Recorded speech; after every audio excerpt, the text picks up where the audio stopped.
Don't move. The words cut through the afternoon air, sharp as a siren. A hand clamps your shoulder, spins you around. You're on the ground before you know what's happening, palms pressed to the cool concrete, heart pounding in your ears. People are watching. Phones are out. You hear your name, Jaylen, but you can't see who called it. A police officer kneels beside you, not rough, but firm. Stay still, son. This'll go easier if you cooperate. You nod, voice caught in your throat. You're 16. You're scared. You're not sure what you did wrong. 20 minutes earlier, you were just a kid with a new book and a smile. Hey, Mom, I'm at the mall. Do you want me to pick up dinner? Jaylen's voice is light, hopeful, as he balances his phone between his ear and shoulder. His mom's voice crackles through the line, warm and familiar. Just come home safe, baby. And don't spend all your money on comics. Jaylen laughs, glancing at the bag in his hand. No promises. He's just left the bookstore, the latest graphic novel tucked under his arm, receipt folded neatly in his pocket. He's wearing his favorite blue hoodie, headphones around his neck, backpack slung over one shoulder. The mall is busy. Families, couples, kids running past, the smell of pretzels and popcorn in the air. Jaylen checks his phone. A text from his best friend, Marcus. Meet you at the food court in 10. He texts back. On my way. He never makes it. As Jaylen heads toward the exit, he passes a jewelry store. A security guard is talking to a police officer, voices low but urgent. Black male, late teens, blue hoodie, backpack. He ran this way. The officer nods, scanning the crowd. Jaylen doesn't notice. He's thinking about what to order for dinner, about the new comic about nothing at all. He steps outside, sunlight warming his face. He's halfway across the parking lot when he hears it. Hey, you, stop right there. Jaylen turns, confused. The officer is jogging toward him, hand on his belt. Me? Jaylen's voice is small, uncertain. Put your hands where I can see them. Jaylen's heart skips. He raises his hands, the book bag dangling from his wrist. Is something wrong, officer? The officer's partner arrives, breathless. Sir, we just need to ask you a few questions. Jaylen nods, trying to keep his voice steady. Okay, I just came from the bookstore. I have a receipt. The officer glances at the bag, then at Jaylen's hoodie, then at his face. Mind if we check your bag? Jaylen hesitates, then hands it over. Inside, a comic, a water bottle, a half-eaten granola bar. The officer pulls out the receipt, reads it, then looks at Jaylen again. Where were you 10 minutes ago? Jaylen swallows. In the bookstore? You can ask the cashier. The crowd is growing now, people slowing down, watching. Phones are out, recording. Jaylen's phone buzzes. Mark is calling. He can't answer.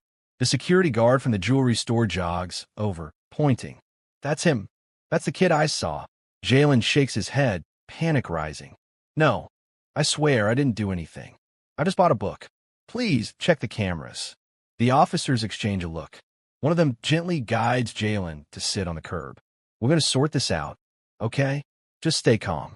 Jaylen nods, blinking back tears. He looks at the crowd.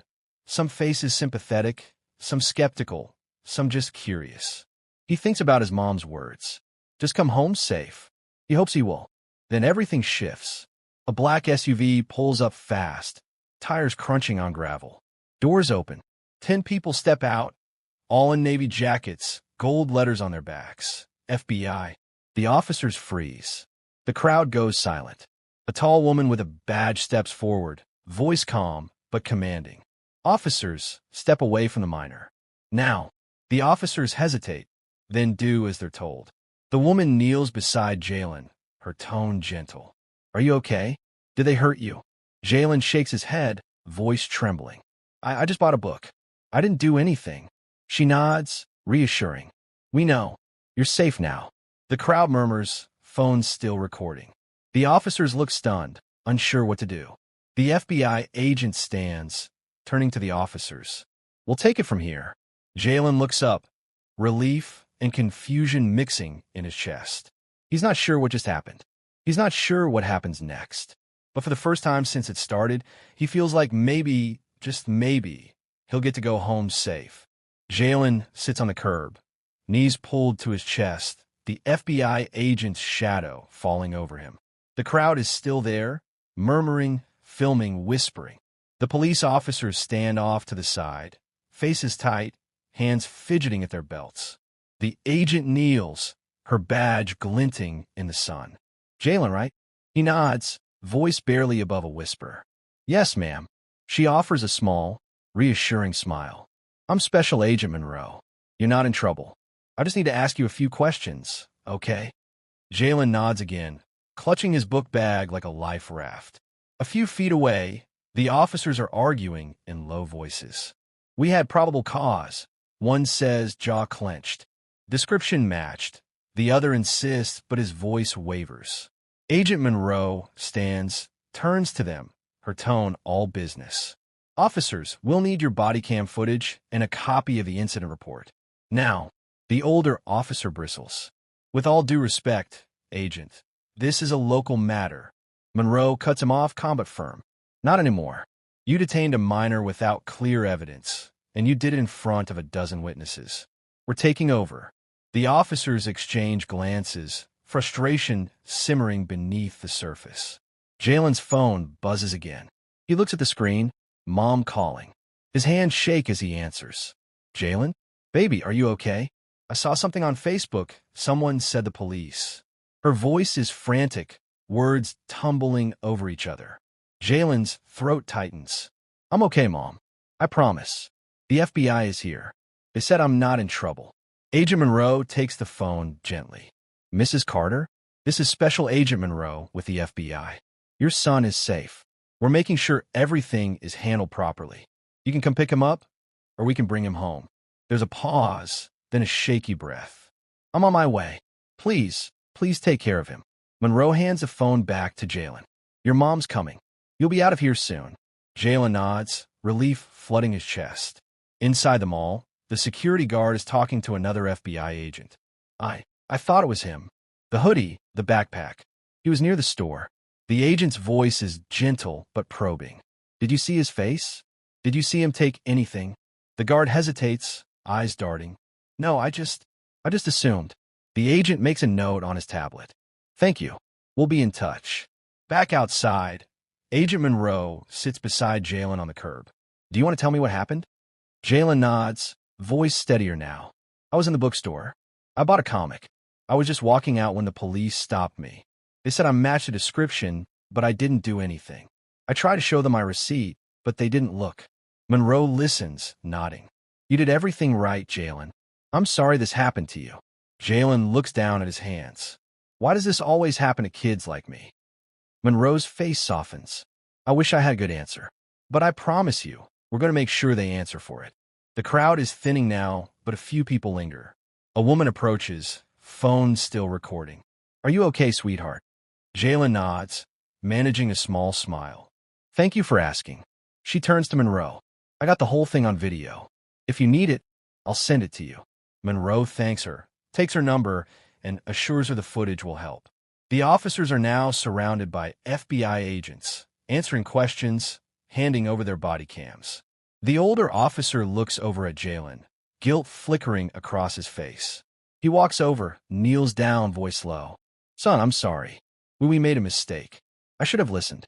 I should have checked the cameras first. Jaylen looks at him, searching for sincerity. He nods, but says nothing. A black sedan pulls up. Jaylen's mom steps out, rushing to him. She pulls him into a tight hug, tears in her eyes. Are you hurt? Did they touch you? Jaylen shakes his head, voice muffled against her shoulder. I'm okay, Mom. I'm okay. Agent Monroe stands, gives her a gentle nod. Mrs. Carter, we'll be following up with you. There will be an investigation. If you need anything, here's my card. Jaylen's mom takes it, clutching it tight. As they walk to the car, Jaylen glances back. The officers are still talking to the FBI. The security guard is sitting on the curb, head in his hands. The crowd is almost gone, but a few people wave, offering words of support. Jaylen gets in the car, his mom's hand never leaving his shoulder. Inside the car, silence hangs heavy. Finally, his mom speaks, voice trembling. I'm so proud of you, Jay. You stayed calm. You did everything right. Jaylen looks out the window, the mall fading behind them. Why does it feel like it doesn't matter? His mom squeezes his hand. It does. It matters. And now people are watching. People are listening. Jaylen nods, but the question lingers. Back at the mall, Agent Monroe gathers her team. Get every angle, every witness, every second of footage. We're not letting this slide. She looks at the officers, then at the empty curb where Jaylen sat. This is going to be bigger than they think. The next morning, Jaylen wakes to sunlight streaming through his window and the low hum of voices in the kitchen. He sits up, heart pounding, half expecting to see blue lights flashing outside. But it's just his mom, talking quietly on the phone.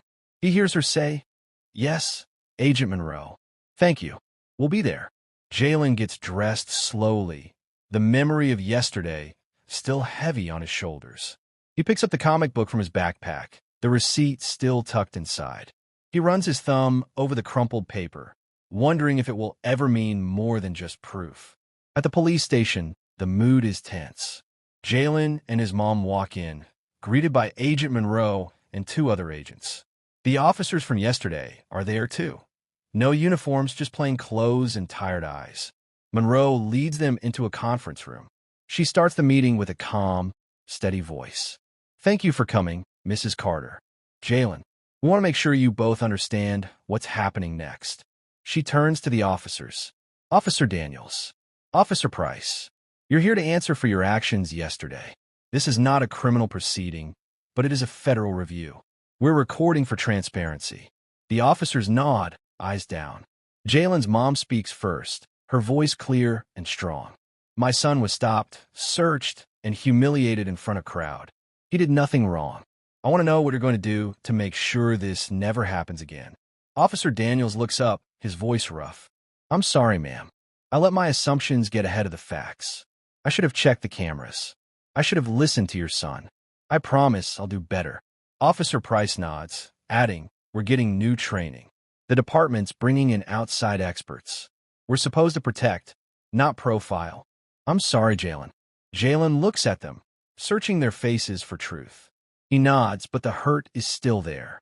Agent Monroe addresses the room. "We're implementing new protocols. Every stop will be reviewed. Body cam footage will be made available to families. We're also starting a community oversight board. Real people, not just police. Jaylen, we'd like you and your mom to be part of it, if you're willing." Jaylen's mom squeezes his hand. He nods quietly. "Yeah, I want to help." Outside, the story is already spreading. The video from the crowd has gone viral. Hashtag Justice for Jaylen is trending. People are sharing their own stories. Kids, parents, teachers. Some are angry. Some are hopeful.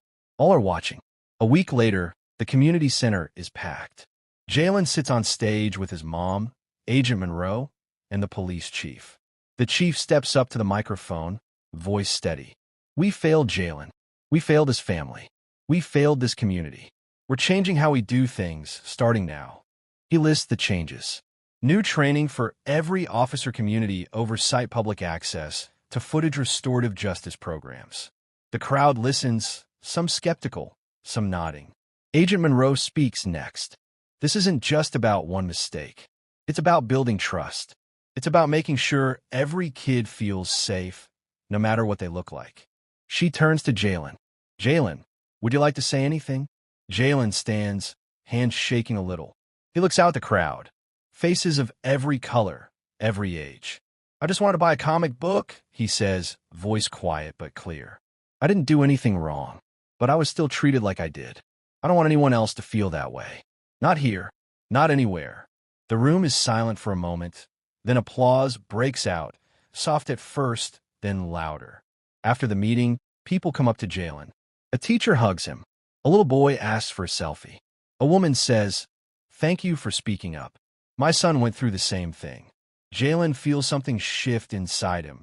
Not just relief, but pride. At home that night, Jaylen sits with his mom on the porch. She puts her arm around him. "You did good, Jay. You made them listen." Jaylen leans into her, the weight of the last few days finally lifting. "Do you think it'll really change?" he asks. She smiles, tired but hopeful. "It's a start, and sometimes that's enough." The next day, Jaylen walks into the bookstore. The cashier recognizes him, gives him a free bookmark and a smile. "Glad you're okay, Jaylen. We're all rooting for you." Jaylen grins, tucks the bookmark into his new comic, and heads out into the sunlight. The world isn't perfect, but it's a little better. And Jaylen knows he's not alone. If you've ever seen injustice, what did you do? What will you do next time? Drop a comment. Share this story. Because change starts with us.